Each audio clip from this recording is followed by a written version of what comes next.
Welcome to Fun Facts Daily, your source for just the good stuff. Monday through Friday, we're bringing fun facts and news you can use, all carefully curated to uplift and inform. So give yourself a break, relax, and learn something awesome in just a few minutes every day. Hi everyone, I'm Kyle Wood, and today we're going to be learning about the International Space Station, or ISS. But before we get into the facts, let's warm up our brains with a little challenge to see if you can tell fact from fiction. Consider this. We always see astronauts floating around inside the space station, and we call it zero gravity. But is there really zero gravity on the International Space Station? Think about it. The station is about 250 miles up, while the moon is almost 1,000 times that at 240,000 miles away. The moon is held in place by gravity, so could the ISS be a magical place with no gravity at all? What's going on here? We'll find out at the end of the episode.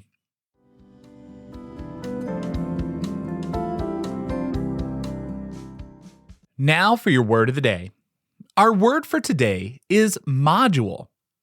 That's M-O-D-U-L-E. A module is a self-contained unit or section that's designed to be connected to other units to form a larger structure. You can think of the International Space Station like a giant high-tech set of building blocks like Legos. It wasn't built in a factory and launched all at once, it was launched piece by piece. Each of these pieces, whether it's a laboratory, a sleeping quarter, or a docking port, is called a module. The word comes from the Latin modulus, which means small measure or a piece. This method of construction is brilliant for space travel. If something goes wrong in one specific area, or if a technology advances and we want to add a new laboratory, we don't have to build a whole new station. We can simply launch a new module and snap it into place. Today, the International Space Station is made of 16 pressurized modules all joined together.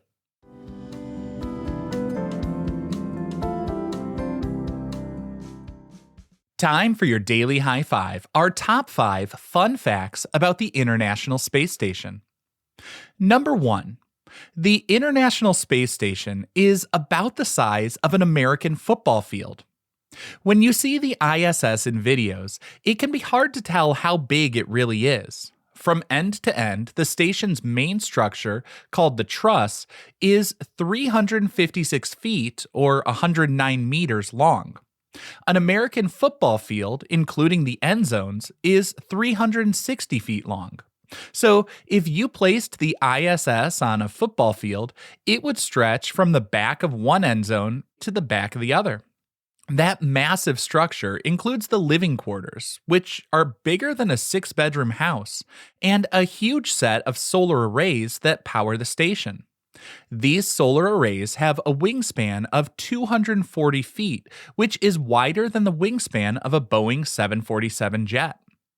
All of this space is necessary for the ISS to be a home, a laboratory, and a workshop for an international crew of astronauts. Number 2.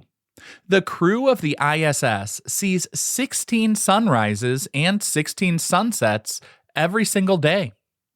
The International Space Station is traveling at an incredible speed of about 17,500 miles per hour.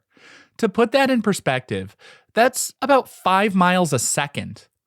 This blistering pace is necessary to keep the station in orbit around the Earth. Because it's moving so fast, the ISS completes one full orbit of our planet every 90 minutes. So the day for astronauts is defined by their schedule, not the sun. They get to experience this amazing sight of sunrise and sunset over and over and over. If you divide the 24 hours in a day by the 90 minutes it takes for one orbit, it comes out to 16. That means the crew sees a sunrise followed by 45 minutes of daylight, then a sunset followed by 45 minutes of darkness 16 times every 24 hours. Number 3. The International Space Station is the most expensive object ever built by humans. Building a football field sized laboratory in space is not easy and certainly not cheap. While it's difficult to get one single number, the total cost to build and maintain the ISS is estimated to be well over $150 billion. This cost has been shared by the 15 different countries that have participated in the project. The ISS wasn't launched all at once. It was built in modular pieces here on Earth and then launched into space one by one. The very first module, Russia's Zarya control module, was launched in 1998. It took more than 10 years and over 30 space missions flown by both NASA's space shuttles and Russian rockets to attach all the main pieces and assemble the station in orbit. Number 4. Astronauts on the International Space Station drink recycled water, including their own sweat and urine. On Earth, we take water for granted, but on the ISS, every drop is precious. Launching anything into space is extremely expensive. It costs thousands of dollars per pound. That means launching enough fresh water for a crew of 6 to drink, wash, and use for experiments for 6 months at a time is just not possible. The solution? A high-tech recycling system. The station's water recovery system captures all the moisture in the air, including humidity from the crew's breath and sweat. It also collects wastewater from sinks and, yes, even the station's toilet. This water is then put through an advanced purification process. The system is so efficient that it recovers about 65% of all water, turning yesterday's waste into tomorrow's safe, clean drinking water. And our fifth and final fun fact for today: you don't need a telescope to see the International Space Station from your backyard. The ISS is the third brightest object in the night sky after the Moon and Venus. Because its giant solar arrays are so reflective, it's easily visible to the naked eye if you know when and where to look. It doesn't twinkle like a star and doesn't blink like an airplane. It looks like a very bright, steady light moving silently and quickly across the sky. The best times to see it are at dawn and dusk.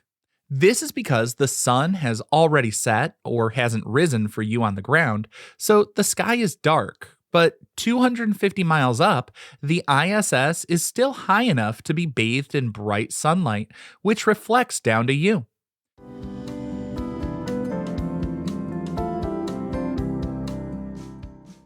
Now for some news you can use. Today's tip, inspired by the International Space Station, is oddly enough about bread and tortillas. In the early days of space travel, astronauts realized that bread can actually be dangerous.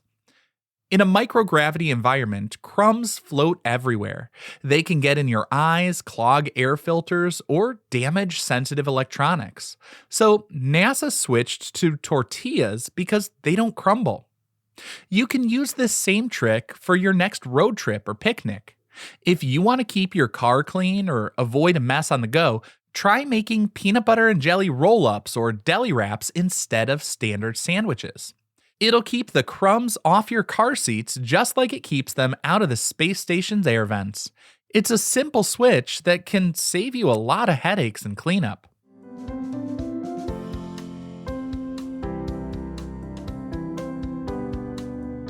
Now for the moment you've been waiting for. At the beginning of the episode, I asked if the crew of the International Space Station is really in a zero-gravity environment. Well, that's a fallacy. It's one of the biggest misconceptions about space travel. The truth is, the gravity on the International Space Station is almost as strong as it is on Earth. It's about 90% as strong. If gravity were truly zero up there, the space station would fly off into deep space instead of circling the Earth. The reason astronauts float is not because there's no gravity, but they're in a constant state of freefall. Think of it this way.